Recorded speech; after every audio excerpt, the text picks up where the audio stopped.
છો પાટવી ગુજરાતી ન્યૂઝ આણંદ જિલ્લામાં હવામાન વિભાગની ભારે વરસાદની આગાહીને ધ્યાને લઈ વહીવટીતંત્ર હાઈ એલર્ટ મોડ પર કાર્યરત। ભારતીય હવામાન વિભાગ દ્વારા આગામી 2 દિવસ દરમિયાન આણંદ જિલ્લા સહિત આસપાસના વિસ્તારોમાં ભારેથી અતિભારે વરસાદની રેડ એલર્ટ આપવામાં આવી છે અને આગાહીને ધ્યાનમાં રાખીને આણંદ જિલ્લા વહીવટીતંત્ર સંપૂર્ણ હાઈ એલર્ટ મોડ પર કાર્યરત છે। નાગરિકોની સુરક્ષા અને આપત્તિ વ્યવસ્થાપનને પ્રાથમિકતા આપતા વહીવટીતંત્રના નિર્દેશ અનુસાર CDRF ગ્રુપ 7 નડિયાદની રિઝર્વ કંપનીને આણંદના મંગલપુરા સ્થિત કોમ્યુનિટી હોલ ખાતે તૈનાત કરવામાં આવી છે।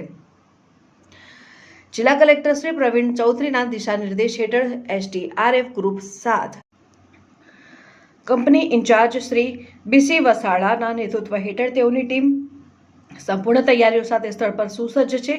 વર્તમાન સ્થિતિમાં કોઈ પણ કટોકટી સર્જાય તો તે સમયે ક્ષણભરનો પણ વિલંબ કર્યા વિના રાહત બચાવ કામગીરી શરૂ કરી શકાય તે હેતુથી SDRF ટીમ દ્વારા તમામ જરૂરી બોટ, રેસ્ક્યુ ઇક્વિપમેન્ટ્સ, વેપન અને લાઈફ સેવિંગ ગિયર સાથે રેડી ટુ મૂવ પોઝિશન જાળવી રાખવામાં આવી છે। અને આ અંગે વિગતો આપતા SDRFના પ્રતિનિધિ સંજયભાઈ ભોઈએ જણાવ્યું હતું કે આણંદ જિલ્લાના કોઈપણ નીચાણવાળા કે જળબંબાકાર ધરાવતા વિસ્તારોમાં પાણી ભરાવાની પરિસ્થિતિ સર્જાય કે નાગરિકોને સલામત સ્થળે ખસેડવાની જરૂર પડે ત્યારે SDRFની ટીમ તાત્કાલિક પહોંચીને કામગીરી કરવા માટે પૂર્ણ રીતે સજ્જ છે।